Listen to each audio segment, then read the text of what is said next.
What's good, y'all? It's your boy Zoetic, and you tuned into another episode of Cooking with Zoetic. Yeah, listen, really up in that kitchen, trying to find what's missing, but time keeps on slipping on my mission. Alright, so keeping on with the theme of comfort food and just feel-good food, today I got lined up a very nice and traditional pecan crusted meatloaf with sides of mashed potatoes and broccoli with some homemade gravy on top. Like I said, just a little different twist on traditional stuff, comfort food, stuff that kind of stick to your ribs, meat and potatoes type of stuff, So this is a real cool recipe that, it's real simple, real basic stuff. I feel like anybody who can cook can do this type of stuff right here. So, let me know if you guys are trying out any of the recipes so far. Send me pics. I appreciate y'all for tuning in. Check it out. Alright, so first things first, I'm going to take some potatoes, peel them, put them in some salt water, and put them on the boil. I'm going to do that first because it's going to take the longest to cook down. You want those potatoes to be real nice and tender. Alright, next up I'm going to take my ground beef, and we're going to make the actual loaf. So we're going to start with a mirepoix. Going to put some oats in there. Put some panko, some eggs, and some tomato paste. Now we're going to season it. Salt, pepper, garlic powder, onion powder, a little bit of ground mustard, and a little bit of sage. Now I'm going to mix all the ingredients together, and I got about 3 pounds of ground beef here, so I'm going to split it into 2 logs. Alright, next thing, I'm going to take the logs and I'm going to encrust them in some pecans.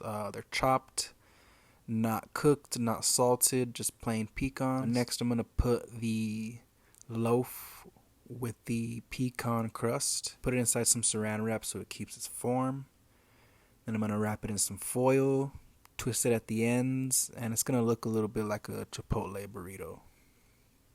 I'm going to pop it into the oven.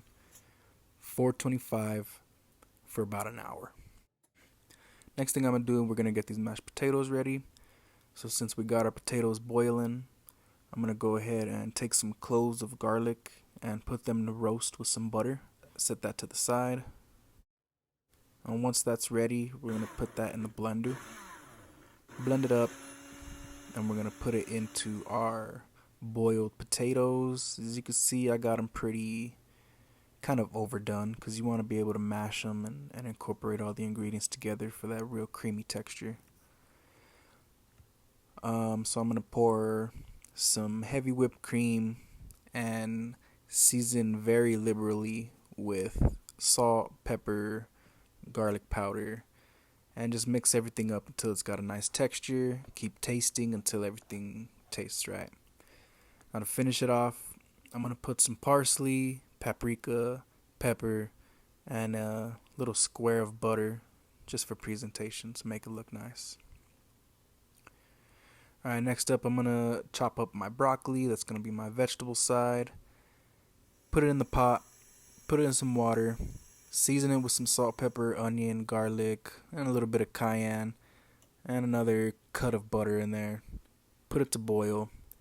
Shouldn't take too long. You want the texture to be tender but not mushy. Alright, next up we're gonna get our gravy ready. Now we're gonna start with a whole stick of butter, and I'm gonna add some flour into it until that texture is real thick, almost like a paste. And then once you got that, I'm gonna cook it down a little bit,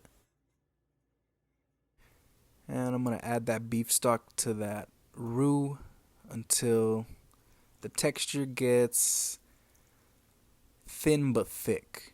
You want it to keep form, but you don't want it to be too watery. You still want it to be flavorful. Depending on how salty your beef stock is, you might need to season your gravy, but for me, I didn't need to. I think the beef stock had enough salt in it to carry the flavor. Okay, meatloaf is done. I've let it chill for about 30-40 minutes or so before I sliced into it. Now what I did with the other log is I let that thing cool off for a couple of hours, and that made it more easier to cut, you know, when it slices into serving portions. So if you have some time, cook the meatloaf earlier, let it cool off, cut it into sections, and then heat it up for serving.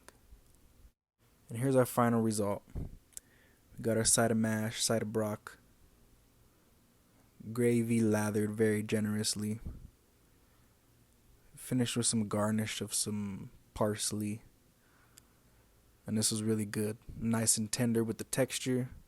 The pecans are a really good contrast to the texture of the mirepoix. It's not crunchy, but it's firm. Mashed potatoes are garlicky. Broccoli is nice. So thank y'all so much for tuning in. I appreciate it. This has been another episode of Cooking With Zoetic. Catch y'all on the flip side. Peace.